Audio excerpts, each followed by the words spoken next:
Warahmatullahi wabarakatuh. Alhamdulillah wassalatu wassalamu ala Rasulillah wa alihi wa sahbihi wa mawalah. Asyhadu an la ilaha illallah wahdahu la syarikalah wa asyhadu anna Muhammadan abduhu wa rasuluh wa safiyyu wa khaliluh adal amanah wa nasahal ummah wa jahada fi sabilihi haqqa jihadih. Kali ini insyaallah kita membahas majaz, bahasan terakhir dari bayan, tapi sekali lagi bahasan ini tidak mendetailkan apa saja majaz itu, sebagaimana bahasan kita isti'arah, cuman poin besarnya saja. Ya. Karena kalau kita mendetail banget, nanti tidak cukup waktunya. Jadi harapannya kita tinggal satu pertemuan lagi, atau 2 kali, bahas badi' sama mani'. Habis itu baru kita pindah ke Nazmul Quran. Itu kira-kira. Hari ini kita bahas majaz. Ada 2 majaz itu, satu majaz mursal, ya. Nanti kita, atau dalam bahasa yang lebih mudah, kita bedakan menjadi 2 majaz yang pakai contoh dengan majaz yang tidak pakai contoh. Itu untuk bahasa kita yang lebih mudah. Jadi example based sama not example based, ya. Kira-kira begitulah. Bahasan majaz yang pertama yang ada contohnya ini sebenarnya sudah kita bahas, yaitu pada intinya gini, kalau tidak disebut musabbah, tidak disebut adat sama wajhu sibahnya, atau dulu yang kita kenal dengan tasbih baligh, ya, itu masuk kategori majaz yang tidak berdasar atas contoh, ya. Jadi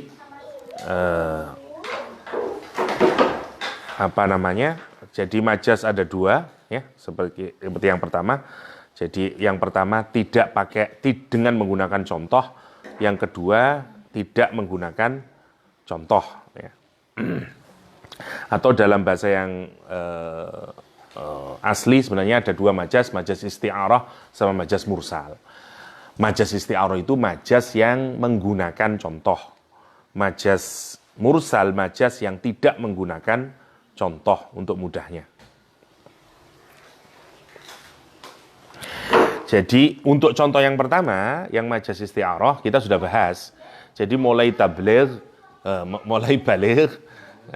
tasbih yang baligh sama yang isti'arah yang kemarin kita bahas, itu semuanya masuk di majaz isti'arah.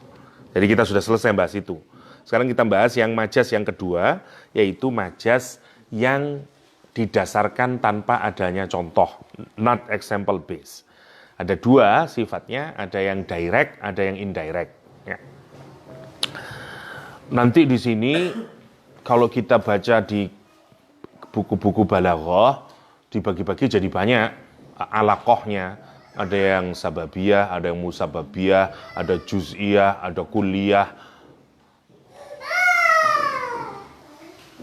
Halo, Bang.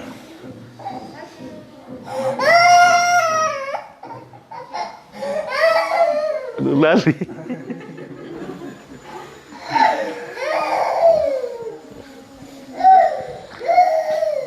Jadi kita sekarang bahas yang majaz yang tidak ada contohnya secara langsung. Apa yang membedakan dari isti'arah? Kalau di majaz ini prinsip dasarnya lebih dalam lagi dibanding dengan isti'arah. Karena sama seperti kayak di isti'arah, dia membuang musabbah atau musababahnya. Tapi nanti kita akan melihat hubungannya apa. Kenapa kok? Karena kita masih melihat kaitan maknanya, ya. Kalau secara teori abstrak ini susah. Langsung nanti contoh lah bisa paham, ya.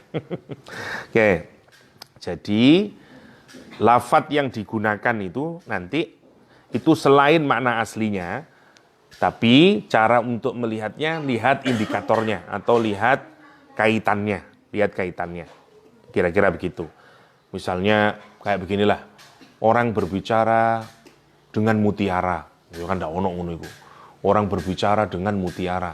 mutiara itu dipinjam nanti. Ternyata apa maksudnya? Indah kalimatnya, kayak begitu. Oke, kita lihat saja di Quran. Saya tidak mau contoh yang gitu-gitulah. Kita lihat Al-Quran. Misalnya di Al-Quranul Karim, Al-Quran misalnya menyatakan yunazzilu, misalnya Allah menurunkan dari langit yang sering kita dapati ma'an, ya. Atau tapi di tempat yang lain Allah menyatakan yunazzilullah minas sama'i rizqan misalnya. Lah, yang benar yang mana sebenarnya kalau kita pikirkan? Yang turun dari langit itu apa? Air, ya, air yang turun yaitu hujan. Tetapi kadang di tempat yang lain Al-Quran menurunkan yang diturunkan maksudnya meskipun Allah menggunakan air, tapi yang dimaksudkan adalah nanti satu kasus itu atau satu hal itu menjadi penyebab bagi beberapa hal yang lain. Karena kalau kita pikirkan air itu yang diturun nanti menjadi penyebab munculnya rizki yang lain. Kalau kita mikir tentang rizki, apa saja rizki yang kita dapatin? Mulai dari tanaman, mulai dari makanan, mulai dari rumah, segala macamnya. Tapi kalau Anda pikirkan lebih dalam, semua rizki yang kita terima itu sesungguhnya berasal juga dari air. Ya, bukankah makanan itu berasal dari air? Karena kalau tidak ada air, nggak ada tanaman, nggak ada hewan. Bukankah semuanya nanti, ya, termasuk apa saja yang kita bisa kategorikan dari rizki. Ya. Sehingga ketika Allah menggunakan kata kami turunkan, Allah turunkan dari langit itu air, tapi maksudnya meskipun Allah menyebut air, tapi yang dimaksudkan adalah semua yang berkaitan dengan air tersebut. Ya. Ini one thing cause another thing, kira-kira kayak begitu polanya. Ya. Nanti akan lebih mudah kita melihat pada contoh yang lain yang jauh lebih memudahkan. Ya. Saya tidak menunjukkannya mana yang model musabbah, mana yang musababiyah, mana yang pokoknya kita ambil contohnya aja. Ada lafadz yang dipakai tapi sebenarnya bukan lafadz aslinya karena dia hanya dipinjam saja. Yang kita cari adalah indikatornya apa, ya, modelnya begitu, poinnya begitu. Ya. Nanti kalau ini masuk yang mana karena terlalu ribet malah kita seperti pelajaran balaghah nanti. Ada 8 macam-macam majas mursal itu, saya tidak mau terlalu ke akademis lah. Itu nanti sampean aja yang kalau mau mendalami, tapi kita mau melihat contoh-contohnya di dalam Al-Quranul Karim. Ya. Kita lihat satu, yang pertama di surat Al-Baqarah, Allah menyatakan, wa in kuntum ala safarin, wa lam tajidu katiban farihanum maqbudah, fa in amina ba'dukum ba'dah falyu'addil ladzi tumina amanatahu, wal yattaqillaha rabbah. Kalimatnya mulai dari ini. Wala taqtumus syahadah wa may yaktumha fa innahu athimun qalbuh. Kata Al-Qur'anul Karim, wallahu bima ta'maluna alim. Wala taqtumus syahadah. Janganlah kamu apa? Menyembunyikan asy-syahadah, persaksian. Wa may yaktumha, barang siapa yang menyembunyikan persaksian, dia tidak mau jadi witness, padahal dia tahu misalnya, tapi dia tidak mau, fa innahu, maka orang tersebut athimun, berdosa dia. Qalbuhu, hatinya orang tersebut. Nah, kalimat yang masuk dalam majaz adalah fa innahu athimun qalbuh. Nah, sekarang kita lihat dulu indahnya kata ini. Allah menyebut sebagian, tapi yang dimaksudkan adalah seluruhnya. Tapi lihat kalimatnya. Ini kisahnya beginilah kira-kira. Kalau kita ini tidak memberikan persaksian, ya, itu sebenarnya kita melakukan sesuatu atau tidak melakukan sesuatu. Misalnya sampean tahu ini, terus Anda memilih saya enggak ngasih persaksian lah. Atau kalau yang mana yang dalam pikiran kita, kalau kita memberikan persaksian sama tidak memberikan persaksian, mana yang merupakan fi'il? Memberikan persaksian, lah gitu toh. Kalau kita diem, tidak memberikan persaksian, kan tidak ada fi'il itu. Tidak ada fi'il toh. Nah, banyak orang menyangka kalau saya tidak melakukan aktivitas, itu saya tidak melakukan perbuatan. I do nothing, kata dia. Saya cuma ndak ngapa-ngapain kok. Dia seakan-akan dia tidak melakukan perbuatan. Yang menarik nanti menurut Allah, orang yang kayak gitu itu juga melakukan perbuatan. Kenapa? Karena inti perbuatan itu ada pada hatinya. Justru dia mestinya memberikan persaksian, tapi dia tidak memberikan persaksian, itu perbuatan di mata Allah SWT. Itu maksudnya, yang menarik. Atau ginilah. Jadi nanti Allah itu ingin menjelaskan kepada kita, yang pertama adalah bahwa fi'il itu sebenarnya ada drivernya, yaitu hati kita. Itu maksudnya. Makanya kalau orang melakukan perbuatan, ya, sesungguhnya itu berkaitan dengan hatinya. Dan model perbuatan hati itu bisa dua. Bisa melakukan dan bisa tidak melakukan. Yang sering kita ketahui dari luar bahwa melakukan itulah perbuatan. Gitu. Kalau kita diam sepertinya bukan perbuatan. Sama kayak beginilah. Anda ikut nyoblos sama tidak ikut nyoblos, mana yang merupakan perbuatan? Sebenarnya dua-duanya perbuatan. Lah gitu toh. Karena golput pun itu sesungguhnya perbuatan. Terus kamu menyatakan, nah, saya tidak berbuat apa-apa, saya tidak nyoblos. Nah, sebenarnya tidak nyoblos pun itu perbuatan, gitu. Karena keputusannya dari hati. Itu yang makna pertamanya. Kenapa Allah menyatakan, wa may yaktumha fa innahu atsimun qalbu. Nah, sekarang Allah menyatakan bahwa orang yang melakukan kayak demikian itu, yang menutupi kesaksian. Kata Allah SWT, orang tersebut athimun. Indah kalimatnya ya. Mestinya kalimatnya itu kan sudah sempurna sebenarnya. Kalau dibuang qalbunya, fa innahu athimun. Udah, he's sinful. Dia berdosa. Dah, selesai sebenarnya. Kenapa kok masih ditambahi qalbuhu? Ya. Meskipun maunya ini, dengan majas ini Allah mau menyatakan hatinya orang itu yang berdosa. Tapi sebenarnya apakah hatinya saja yang berdosa? Kalau hatinya nanti yang disiksa, hatinya saja di neraka misalnya. Ya enggak, ya semuanya. Nah, satu, ini model yang disebut dengan majas. Jadi menyebut sebagian, tapi yang dimaksudkan keseluruhan. Satu, tetapi ada keindahan dengan menyebut sebagian ini. Ustaz, kenapa kok dibikin susah-susah sih? Kenapa kok enggak cukup cuman wala taktumu syahadah wa may yaktumha fa innahu athim. Kan ya selesai. Kenapa kok harus dikasih athimun qalbu? Karena Allah juga ingin mengajarkan aspek yang lain. Core dari perbuatan dosamu itu ada pada hatimu gitu. Meskipun jangan kira kalau sudah berdosa hanya hatimu saja, semuanya nanti berdosa. Tapi satu sisi Allah ingin nunjukin bahwa akar masalah dari perbuatan dosa itu ada pada hatimu, gitu. Tapi karena yang dipakai adalah majas, jadi meskipun hatimu yang melakukan perbuatan sebenarnya karena dia menentukan untuk tidak melakukan perbuatan, semuanya tetap bersalah. Ngono maksudnya, ya. Al-Quran nanti banyak yang kayak begitu itu, misalnya misalnya kayak bima katabat aidihim, ya, dan segala macam tangan yang melakukan kesalahan. Kalau itu kan jelas toh, meskipun yang dimaksudkan sebagian, tapi maknanya seluruhnya, tapi sesuai dengan perbuatannya, ya toh.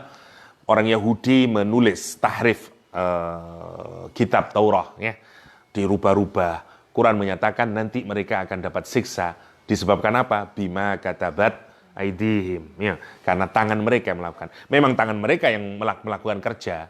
Jelas toh, clear toh, oke. Memang tangan melakukan bekerja dan disebabkan itu mereka mendapatkan dosa. Tapi apakah tangan saja sebenarnya? Ya enggak. Karena meskipun disebut sebagian, seluruhnya. Tapi kalau taktumu syahada, sebenarnya persaksian di mana? Mulut, ya dah. Tapi Quran nunjukin untuk ayat ini, Allah menunjukin yang menurut saya sangat excellent, ya. Jadi karena akar dari perbuatan dosa itu sesungguhnya ada pada hatimu. Dan karena itu yang berdosa sesungguhnya Allah menyatakan fa innahu athimun qalbu. Ya. Contoh lagi. Misalnya di surat Maryam Ya Maryam uqnuti ilaiki ili rabbiki wasjudi warka'i ma'ar raki'in. Hei Maryam, kata Allah SWT, uqnuti li rabbik, ya. Ibadahlah kepada Rabbmu, ya. Dengan cara apa? Wasjudi, sujudlah, warka'i, dan rukuklah ma'ar raki'in, bersama orang-orang yang rukuk. Kalau kita ngomong sujud dan rukuk berarti disuruh apa itu? Suruh sholat. Ngapain kok nyusahin menggunakan kalimat sujudlah dan rukuklah? Kenapa kok enggak kalimatnya cukup Maryam sholatlah? Terus kalau Anda maknai literal, misalnya orang tuamu nyuruh, Ola, sujud dan rukuklah. Terus Ola sujud, rukuk. Sudah Bi. Kayak gitu, coba bayangin. Apa itu maksudnya? Bukan itu maksudnya. Maksudnya itu, wasjudi warka'i, maksudnya juga sholat. Tapi kenapa Allah menggunakan warka'i, wasjudi sama warka'i? Karena itu yang paling sentral dari bentuk pengabdian kita kepada Allah SWT. Seperti simbol dari sholat itu sendiri. Jadi, dia menyebut sebagian, tapi keseluruhannya yang dimaksudkan. Jadi kalau mau dilihat, inti sholat itu sebenarnya di apa sih? Di rukuk sama di sujud. Kenapa? Karena rukuk sama sujud adalah gambaran dari penghambaan. Kalau Pak siapa yang ngisi juga di Nurul Hayat, dosen saya dulu Pak Ali Aziz, kata Pak Ali Aziz, orang itu kalau rukuk seperti hewan yang menyerahkan lehernya untuk siap disembelih, kata Pak Ali Aziz. Ya.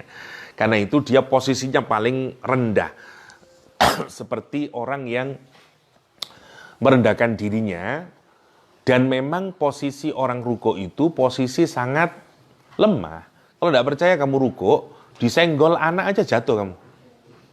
Karena tangan kita diletakin di dengkul, itu memang rendah. Dan dalam posisi sangat rendah itu Anda memberikan bagian yang paling terhormat, yaitu kepala.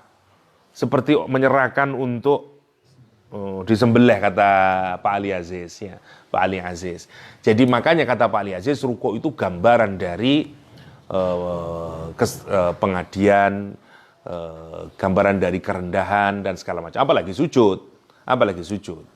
Nanti yang menarik, dari dua perintah Allah ini, wasjudi, ya, sama warkai, menarik ya. Sujud itu sudah tidak dilakuin oleh orang Yahudi. Ya, bahkan kenapa kok diperintahkan kepada Maryam? Karena kebanyakan orang Yahudi sudah tidak melakukan proper sholat. Sudah sampai tahap itu, tahrif yang mereka lakukan itu. Sujudnya, awalnya sujud masih dilakuin. Ya, dengan cara meletakkan pipi sebelah kiri. Sementara sebelah kanan masih tidak diletakkan. Karena sujudnya dengan satu pelipis. Ya. Karena di atasnya ada gunung dulu ceritanya. Dia masih nerapin, lama-lama sujud tidak dilaksanain.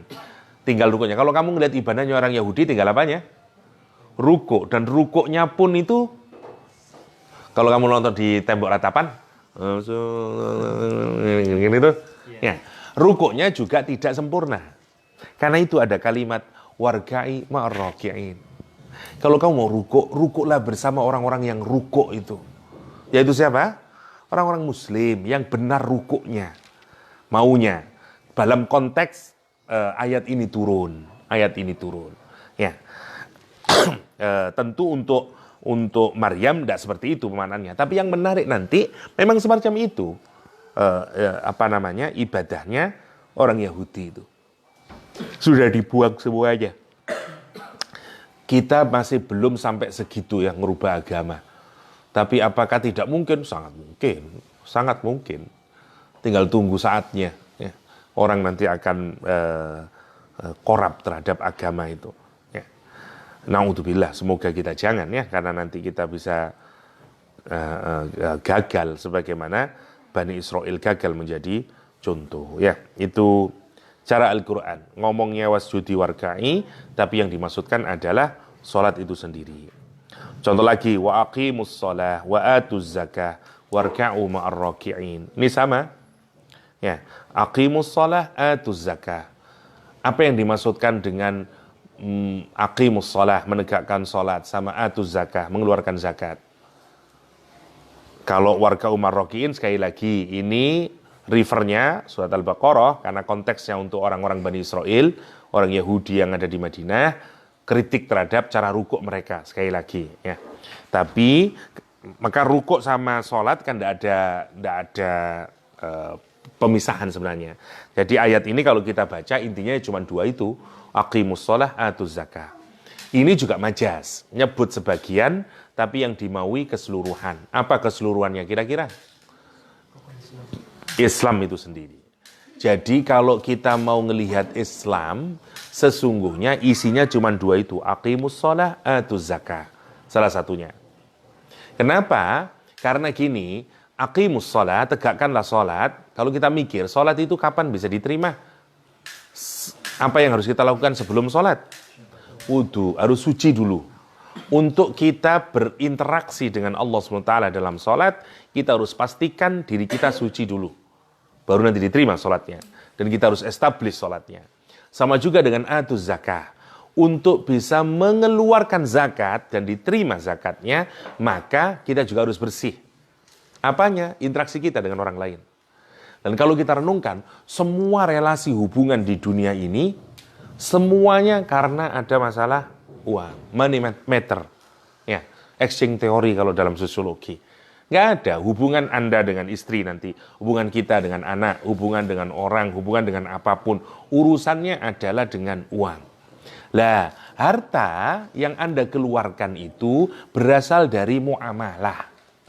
Ya, karena kita dealing. Maka zakatmu tidak akan pernah diterima oleh Allah kapan? Kalau muamalah kita tidak bersih, sebagaimana orang harus wudu dulu dalam sholat. Maka tidak boleh cheating dalam bisnis dan setelah itu Anda keluarkan zakatnya, no. Jadi seakan-akan Islam mau bilang, meskipun cuma dua ini, tapi dia merangkum seluruh ajaran Islam sesungguhnya. Itu maksudnya. Jadi dia menyebut sebagian, tapi seluruhnya. Seluruhnya yang dimaui. Itu aqimus shalah, atuz zakah. Aqimus shalah wa atuz zakah. Ya. Atau yang sering kali salah fahami. Saya setuju dengan Pak Gures dalam kaitan itu di surat Al-Baqarah tentang orang-orang Sabi'un. Ya.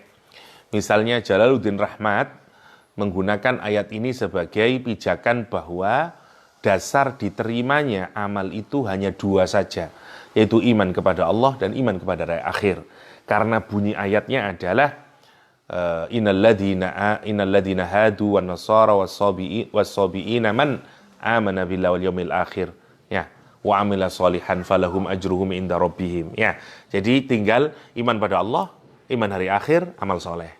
Mentiga aja kata. Dan ini dijadikan pijakan oleh banyak pemikir liberal, termasuk Jalaluddin Rahmat, yang menyatakan bahwa agama apapun orang itu, asalkan dia tiga ini, dia diterima oleh Allah SWT. Satu, dia iman sama Allah. Dua, dia iman sama hari akhir. Tiga, dia amal soleh. Tidak ada kewajiban iman kepada Nabi Muhammad. Tidak ada kewajiban, macam-macam. Itu tesisnya Pak Jalaluddin Rahmat di bukunya Pluralisme Agama yang warnanya hijau tua itu. Yang tengah-tengahnya berlubang. Ya. Saya dulu punya, tapi itu salah satu buku yang membuat saya talak dengan Pak Jalaluddin Rahmat. Ya. Dia mengutip Syekh Fadil, bukan Syekh Fadil, siapa marjaknya yang di Lebanon dulu, Fadil juga namanya, Husain Fadlullah. Ya. Orang Syiah itu kan punya marjak ya, kalau di Syiah itu. Kalau kita seperti kayak Imam Syafi'i, Imam Malik, begitulah. Jadi orang yang paling alim sendiri namanya marjak taklid. Ya. Jadi dia menjadi rujukan untuk kita taklid, namanya marjak taklid. Nanti di bawahnya ada lagi yang lebih rendah. Nah kalau marjak taklid ini tempatnya di dunianya sedikit, misalnya ada 4 orang, 5 orang, begitu. Nanti kamu tinggal ngikut aja ke dia dalam hal fikih. Makanya orang Syiah tidak pernah tukaran. Kenapa? Karena dia taklid semuanya polanya. Ngikutin marjaknya. Lah kita kan enggak. pingin jadi Imam Syafi'i semuanya. Ya itu yang membuat kita kemudian berkelahi satu sama lain. Nah, di Syiah dari aspek itu dia relatif aman. Kenapa? Karena dia taklid saja. Nah, puncaknya dulu kalau yang wilayah orang Libanon itu ikutnya ke Husain Fadlullah dan meninggal dunia. Dia mengarang tafsir, Husain Fadlullah ini cuman sangat kental Syiahnya, beda dengan punyanya Toba-Tobai yang meskipun tafsirnya orang Syiah tapi masih diterima oleh Azhar, ya, tafsir Al-Mizan, ya. Tapi tetap ada unsur Syiahnya di dalamnya. Tapi satu-satunya kitab tafsir ditulis oleh ulama Syiah dan masih diterima oleh Azhar adalah tafsir Al-Mizan punyanya Toba-Tobai, ya. Tapi kalau punyanya Husain Fadlullah tidak diterima. Nah, pijakan dasarnya Pak Jalal adalah punyanya Husain Fadlullah. Gitu ceritanya. Nah, Pak Gures dalam kaitan ini, saya senang. Pas menurut saya. Kata Pak Gures menyatakan ini majas. Nah, jadi salahnya orang yang tidak ngerti majas kalau memahami ini adalah bahwa orang tidak perlu beriman kepada Nabi Muhammad untuk diterima. Jadi Quran itu memang hanya menyebut sebagian, tapi yang dimaksudkan adalah iradatul kul gitu, itlaqul juz, ya. Tapi yang diirodahkan, yang dimaksudkan adalah kuliahnya, ya. Maksudnya begitu. Wah, dan itu tepat menurut saya, ya. Ya, saya cocoklah dengan Pak Gures, ya, pas menurut saya itu. Ya, jadi kata Pak Gures, yang mana pertama yang beriman kepada Allah, beriman kepada hari akhir, kata Pak Gures, bagaimana kamu bisa beriman kepada Allah tanpa mengetahui Rasulullah SAW? Tidak mungkin Anda punya iman kepada Allah dengan benar kalau tidak melalui Rasulullah SAW. Dan karena itu mengenerate nanti semua rukun Islam sama rukun iman itu.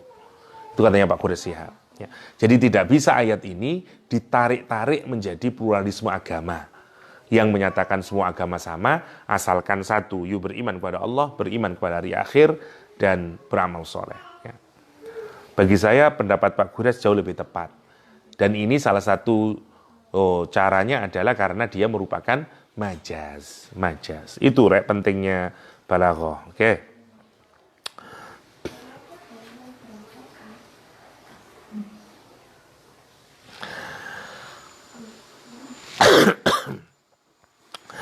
Kita lihat lagi misalnya kalimat yang dipakai oleh surat apa ini, berkenaan dengan kisahnya Nabi Nuh alaihissalam.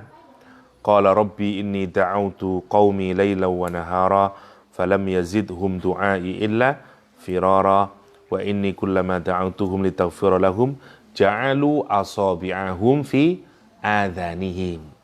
Ini juga majaz, ya. Mereka menjadikan, kata Nabi Nuh, qala ya Allah rabbi inni da'autu qaumi lailan wa nahara. Ya Allah, aku mengajak kaumku berdakwah siang sama malam hari. Kenapa kok siang disebut dulu? Karena untuk menunjukkan penyangatan, ya.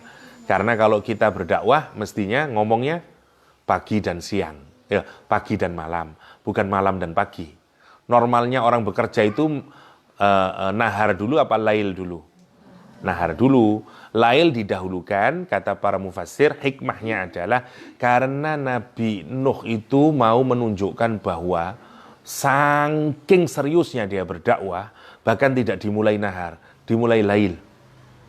Dan lail itu menjadi objek yang sangat penting.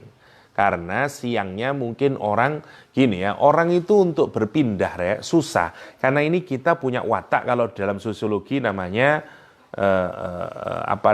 group think. Namanya group think, berpikir grup. Orang itu kalau berpikir grup jauh lebih mudah. Ya. Misalnya kayak beginilah. KB, ayo. Misalnya kamu malas sebenarnya makan bakso. Terus, ayo makan bakso, ayo. Ayolah. Nah, itu namanya grouping istilahnya. Sama juga kita tidak melakukan sesuatu. Jadi grouping itu sangat kuat membentuk kepribadian seseorang. Nabi Nuh tinggal di satu daerah yang semua orangnya menolak dakwanya Nabi Nuh alaihissalam. Sehingga kalau meskipun kamu punya pelita dalam hati, untuk menyatakan benar Nabi Nuh ini. Tapi untuk berubah itu susah. Kenapa? Karena kamu butuh keberanian individu. Wong kita ini kadang tapi dono sing melu enggak wis gitu. Berat rek. Karena grouping itu. Karena itulah Nabi Nuh memulai dakwahnya di malam hari. Kenapa? Karena di malam hari orang biasanya lebih jujur. Dia datangi rumahnya satu-satu. Kalau di siang hari kelihatan sama orang yang lain. Oh jangan-jangan dia menerima dakwahnya. Gitu. Masya Allah ya. Sangat sebegitunya ya. Karena itu nanti ada kalimat juga yang juga digunakan majas ya. Kita lihat yang dulu. Falam yazid du'ai illa firara. Tapi enggak bertambah dari ajakanku kepada mereka kecuali tambah running away mereka, firara. Wa inni dan sungguh aku ini kullama da'autuhum setiap saya mendakwai mereka litaghfira lahum, tujuannya bukan untuk apa-apa, hanya ketujuannya agar mereka diampuni oleh Allah Subhanahu wa taala ya. Ja'alu mereka menjadikan asabi'ahum, asabi' ini 10 jarinya ini, 10 tangannya ini dimasukkan fi adhanihim di dalam telinganya. Lah, ini kebalikannya. Nyebut semuanya, tapi yang dimaksudkan sebagiannya. Ini juga majas. Padahal yang dimaksudkan bukan asabi' tapi anamil yang dimasukkan. Jari-jari yang dimasukkan. Ya. Gini, nggak ada orang nutup. Ya apa sampai nutup telinga pakai, nggak bisa lah. Ya. Nutup pakai jari. Tapi itu untuk nunjukin apa? Kenapa Ustadz kok enggak? Kenapa sih kok dipakai majas? Karena untuk nimbulin yaitu kesannya itu. Imajinasi kita itu yang harus nyambung. Karena maunya kalau sekedar nutup biasa, Anda enggak punya makna suangking nemen nih orang ini, ya toh? Tapi kalau tangannya yang dimasukkan, ini untuk nunjukin orang ini sangat tidak mau menerima. Sehingga seakan-akan 10 jarinya ini atau tangannya ini dimasukkan untuk menyumbat telinganya. Itu gambarannya. Jadi makna itu yang mau diambil gitu. Meskipun secara logika yang dimaksudkan adalah tangan. Dan kejadiannya pun juga tangan. Nggak mungkin juga menutup pakai gini, jebol telinganya. Nggak mungkin lah. Itu ya tetap pakai gini. Tapi Allah menggambarkan batinnya mereka. Ya. Yang digambarkan dengan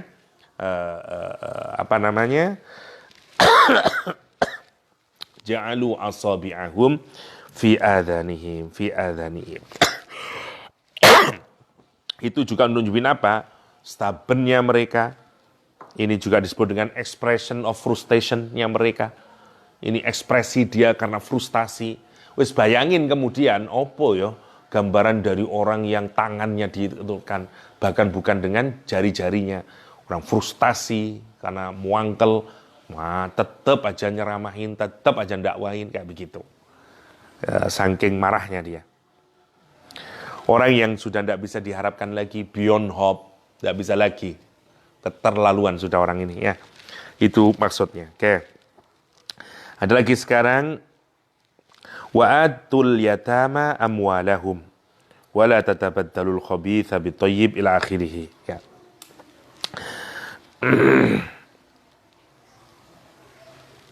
Ini kisahnya berkaitan dengan orang gini, mestinya di dalam Al-Qur'an itu Rek, kalau kita ini punya mengasuh anak yatim, maka kita tidak boleh memberikan harta kita saat orang itu masih yatim. Kapan anak itu yatim? Kapan? Sebelum balik ya. Kalau sudah balik enggak yatim lagi ya. Saya yatim Ustaz, piro umurmu? 25 Ustaz, enggak yatim ya. Yatim itu secara teologis sebelum balik orang, ditinggal mati ayahnya dan segala macam. Lah kalau kita ini yang megang hartanya, kita enggak boleh sebenarnya memberikan hartanya saat dia masih yatim. Boleh kita digunain untuk dia, kasih makanannya, untuk minumannya, untuk segala macamnya. Ya. Dulu bahkan ada sahabat yang saking takutnya, Rek. Hartanya itu tidak kecampur dengan anak yatim, dia kalau masak 2. Misalnya ini untuk keluarganya dia, yang ini untuk anak yatim. Karena takut ada biji nasi yang kecampur sang tahunnya. Ya.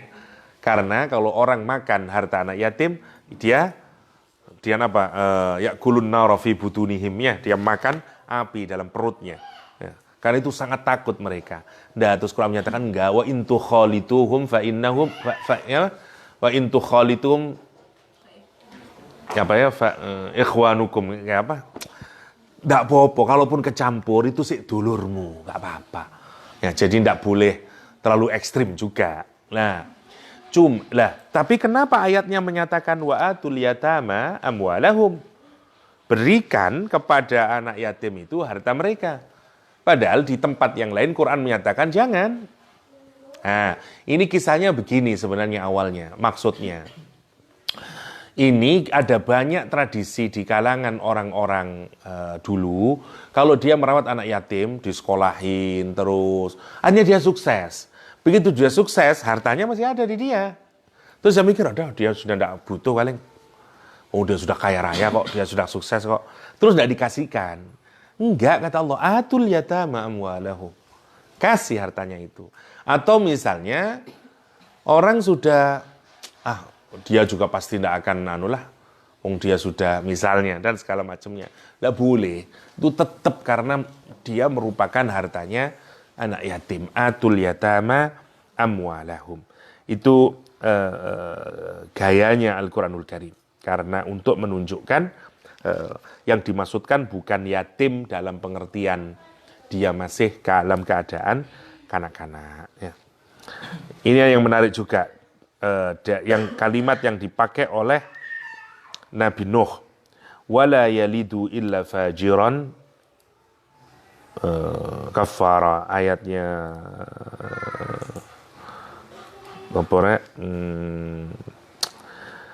habis Nabi Nuh berdoa, qala Nuhur rabbi la tadhar 'alal ardi minal kafirina dayyara innaka intadharhum yudillu ibadak wala yalidu illa fajiran kafara. Bayangin, mereka itu tidak akan melahirkan anak-anak kecuali fajir kafar. Saya tanya, setiap anak lahir kullu mauludin yuladu alal fitrah. Ya apa Quran kok menyatakan wala yalidu Nabi Nuh? Salah Nabi Nuh ini. Bukankah setiap anak, meskipun anaknya penjahat, anaknya Fir'aun, dia fitrah ala dinil Islam, ya dah. Ini kenapa kok menyatakan wala yalidu illa fajiran kafara? Kenapa? Karena begini, maunya Al-Quran ini meskipun dia memang masih tadi yang dimaksudkan tadi nanti dia yang akan menjadi penyebab, ini musababiyah. Jadi dia yang akan menjadi penyebab kekufurannya. Jadi gini, Nabi Nuh itu ada yang menyatakan hidup 7 generasi. Ada yang menyatakan hidup 9 generasi. Wah, ya apa ya? Jadi wes bapak ketemu udak-udak sewure wes. Ya.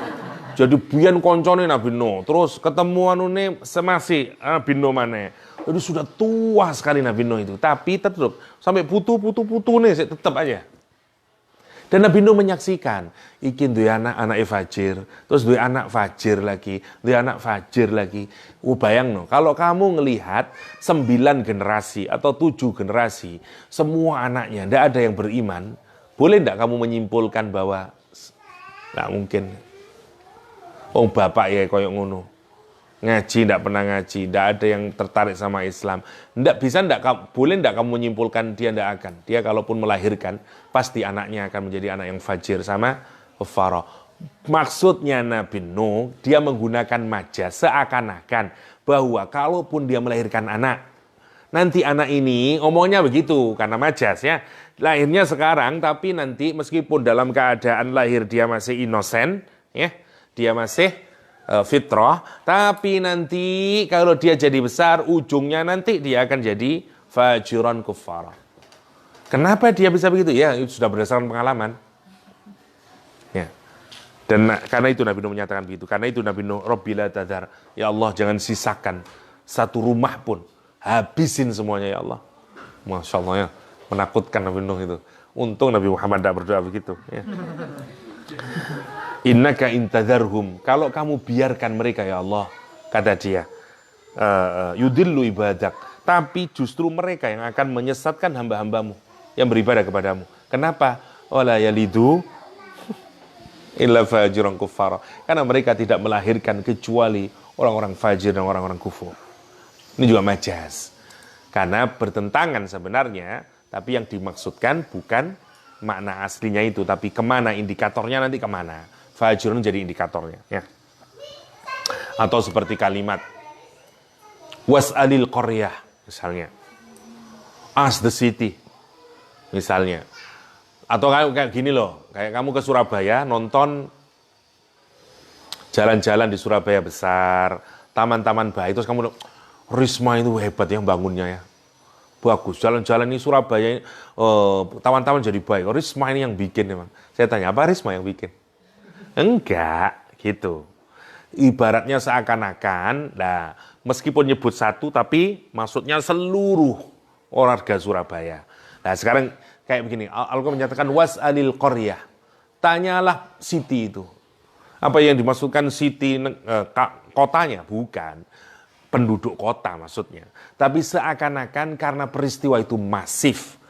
Kayaknya semua orang bertanggung jawab padanya. Sehingga kamu tanya siapapun sajalah. Siapapun, dimanapun, selama dia ada di kota itu, dia pasti tahu. Was'alil qaryah. Itu maksudnya. Kalimat yang dipakai oleh Al-Quranul Karim. Was'alil qaryah allati kana fiha wal 'ira misalnya di surat Yusuf. Oke, itu was'alil qaryah. Satu lagi lah. Habis itu kita bicara yang lain. Oke. Udah mau jam 3 soalnya. Misalnya di surat yang kita umum. Fi na'im sama fi jahim atau fi khusrin.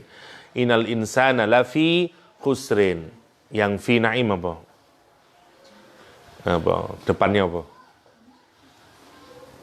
Lafi na'im wa innal apa? Innal abrara lafi na'im. Oke. Innal abrara lafi na'im wa innal fujjara lafi jahim. Oke. Naim sebenarnya nikmat. Ya, nikmat yang luxurious. Luxurious itu namanya naim. Nikmat yang terus menerus. Ya. Ada yang masih ingat? Dulu kita bahas. Apa bedanya nikmat sama ala? Nakma sama ala? Fabi ayyi ala rabbikuma tukadziban. Lupa paling saya. Oke. Kenapa? Lahir batin. Yang apa? Beda-beda pendapatnya. Oke. Tapi yang menarik nanti nu'umah. Gini, nikmat itu dari kata nu'umah, artinya soft.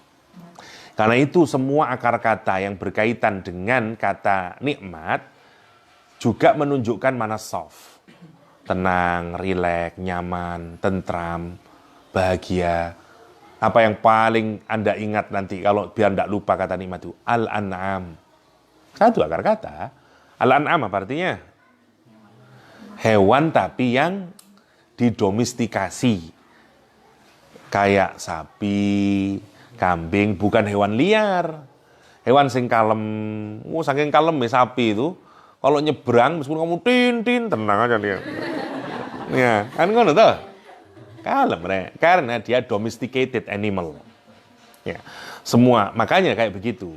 Lah, kamu kalau jadi tenang, tentrem gitu, enggak begidakan, enggak gusar, enggak seperti hewan liar. Kenapa? Karena dapat nikmat. Orang itu kalau dapat nikmat jadi tentrem, hati tenang. Wah. Kalau dapat istri berarti dia jadi sakinah, jadi mawaddah, karena nikmat. Itu maksudnya. Lah, sekarang Allah menyatakan la fi na'im atau la fi khusrin. Kan enggak cocok toh sebenarnya. Masa orang berada di dalam nikmat? Ya pun enggak lah. Di dalam tempat yang di dalamnya banyak nikmat. Lah ngono toh. Di dalam tempat yang di dalamnya banyak kerugian. Mestinya begitu. Tetapi cara kalau kita pakai majas, Quran menggunakan fi na'im, fi jahim. Kenapa? Karena yang dimaksudkan adalah immersionnya kita. Kan fi na'im, ya, atau fi jahim, atau fi khusrin misalnya. Itu caranya Al-Quran menggunakan majaz. Ya, beberapa contohnya. Kira-kira itu untuk majaz, detailnya silakan dipelajari sendiri. Tapi untuk di majaz kita tidak terlalu agak kesusahan, karena prinsipnya tinggal jangan sampai kita keliru memaknai secara zahir. Harus dicari poinnya kemana ini, indikatornya apa ini. Cari indikatornya bisa sebab akibat, mana yang dimau ini, sebabnya atau akibatnya. Cari juga hubungannya, misalnya ini yang part of the whole atau whole of the part, cari yang kayak begitunya, jangan gitu tok. Jauh lebih mudah kalau kita bandingkan dengan sebelumnya. Anda tidak, imajinasinya tidak terlalu dalam, cuman sebenarnya kan tetap tidak merusak makna. Sebenarnya misalnya kayak menutup telinga dengan tangannya, oke. Tapi maksudnya tidak sesuai lah dengan logika. Yang dimaksudkan adalah jari-jarinya. Tidak terlalu susah cara kita melakukan imajinasi. Tapi setelah Anda gunakan makna logikanya atau makna realnya, kembalikan lagi fungsinya. Pasti ada fungsi di baliknya. Seperti kayak tadi fi naim, fi jahim, memang tidak cocok, mestinya di tempatnya, bukan di luxuriousnya sendiri, bukan di kerugiannya sendiri. Kan tidak ada sungguh orang-orang berada di dalam kerugian. Ya enggak loh, di tempat yang penuh kerugian. Nah gitu toh mestinya. Nah, tapi penggunaan itu ada manfaatnya. Jadi kalau Anda hanya terhenti menjelaskan majaz itu secara logika, kering tetap. Misalnya, innal insana lafi khusrin. Sesungguhnya manusia itu berada di dalam kerugian. Maksudnya, di dalam tempat yang penuh kerugian. Mari wes, ya selesai, nggak akan ada impact-nya ke dalam batin kita. Tapi maksudnya, kenapa Allah kok tidak menggunakan tempat yang penuh kerugian? Maksudnya adalah karena Allah mau agar kita bisa membayangkan orang ini imes di dalamnya. Di dalam tempat kerugian itu. Nggak ada tempat sedikit pun, celah sedikit pun orang itu akan mendapatkan kebahagiaan. Nah caranya dengan gitu digunakan majaz. Menurut maksudnya. Jadi kita harus pinter-pinter mencari maknanya setelah kita mengeluarkan. Kenapa untuk dikeluarkan dulu? Agar kita tidak salah pemahamannya, gitu maksudnya. Karena tidak mungkin bertentangan Quran itu dengan logika. Karena majaz itu dipakai untuk aspek kebahasaan saja. Kayak begitu itu, was'alil qaryah. Tanyalah kepada kota. Kota yang tidak bisa ditanyain lah. Masuk Surabaya, ya apa kabar? Ya tidak iso lah. Gitu maksudnya. Tapi setelah Anda ketemu, terus pikirin, kenapa ya menggunakan kota? Ada apa di balik itu? Kayak begitu caranya. Jadi, teori tentang majaz itu hanya membantu kita mengarahkan, jangan sampai kita keliru memahami logikanya. Tapi kalau untuk memahami, gunakan imajinasi lagi, gitu poinnya. Ya, jadi jangan berhenti cuman, ya jadi maksudnya itu bukan kotanya, tapi ahlul qaryah. So, ya wes ngono tok. Lah yang enggak kena kalau kayak begitu, itu maksudnya. Terus tanyain, kenapa kok Allah menggunakan qaryah, bukan ahlul qaryah? Karena ini sangat masif. Any citizen, any people, semuanya saja yang ada di suatu kota itu. Wah, kayak begitu. Oke, ngono maksudnya. Kira-kira kayak begitu pola kita kalau ketemu dengan majaz. Kalau kita ketemu dengan majaz. Atau cari akibatnya kayak tadi. Wala yalidu illa fajiran kafara. Ya apa sih, masuk melahirkan orang fajir? Enggak lah. Oh berarti melahirkan uang tapi kemudian jadi fajir. Kan itu tuh indikatornya berarti. Enggak mungkin Anda mikir lahir blejet langsung fajir. Ya enggak mungkin lah. Ya toh. Dia bertentangan dengan logika. Makanya harus dicari logikanya dulu, terus cari indikatornya. Itu yang butuh imajinasi. Poinnya itu di situ, majaz. Ya. Jadi cari logikanya dulu. Ini sebenarnya enggak butuh rumus kok, Sampai enggak ngerti macam-macam majaz, bahwa apa itu, gunain logikanya. Udah ketemu. Karena ini memang enggak butuh pikiran sebenarnya, enggak butuh apa namanya ya. Kayak nahwu harus ngerti ini. Wah, enggak kayak gitu. Terus gunain logika sama imajinasi, selesai. Sebenarnya gitu tok. Cuman menjadi rumit kenapa? Karena ulama pakai istilah teknis. Kalau senggare rumit, jenenge ngene, wah iku senggare aduh apa jenenge wala ujian dadi susah kan ngono to. Iki juz apa wah ngono. Tapi sebenarnya bukan itu poinnya kalau kita mau menikmati Quran. Sampean kalau terlalu memusingkan urusan namanya untuk apa? Ada untuk apa itu? Itu biarlah itu dosen sana, itu mahasiswa jurusan BSA yang ngafalin istilahnya. Nggak terlalu penting buat kita itu. Yang penting poinnya sampean tahu, itu maksudnya. Kalau ketemu model-model majas yang semacam ini, loh, ya nggak mungkin ini kayak ini. Oh, berarti apa ya? Cari indikatornya, kembangin imajinasi. Itu poinnya. Poinnya di situ, ya. Tapi kalau mau belajar lebih detail lagi, monggo buka kitabnya, pelajari selama detail majas, silahkan. Tapi untuk kepentingan kita menikmati Al-Quran, tidak usah kayak begitu. Karena kalaupun ada jago mengeluarkannya, oh ini maksudnya ini cool maksudnya. Terus so what? Kalau kamu tidak berimajinasi juga tidak dapat apa-apa. Ngono maksudnya. Kering juga akhirnya. Dan tidak bisa menikmati Quran. Gitu. Jadi poinnya adalah setelah ketemu baru. Kayak wasjudi warkai. Iya ya. Kenapa kok enggak nyebut sholat aja? Oke, berarti mesti ono poinnya ini. Lah, imajinasikan sudah. Kenapa kok disebut sholat itu kok diambil dari situnya? Lah, kembangin imajinasinya di situ. Itu poinnya. Cara kita untuk menikmati majas. Cara kita untuk menikmati majas. Dan harus dilatih kayak begitu. Harus dikembangin imajinasi kita. Ya, untuk agar kita bisa menikmati cara pengungkapan majas. Sebagaimana yang ada banyak di dalam Al-Quran. Masih banyak sebenarnya, tapi kita cukupkan itu. Kita besok insya Allah sudah tidak ke majas, kita ke ma'ani sama badek. Kalau bisa satu pertemuan, biar lebih detailnya nantilah kalau memang kita mau serius di balaghahnya. Tapi saya mau kita ke Nadhmul Quran dulu, ya. Biar menginspirasi juga Nadhmul Quran, baru setelah itu kalau masih cukup waktunya kita bicara yang sebagaimana rencana kita. Itu mungkin untuk pertemuan kita hari ini. Sorry, tidak terlalu banyak, Rek.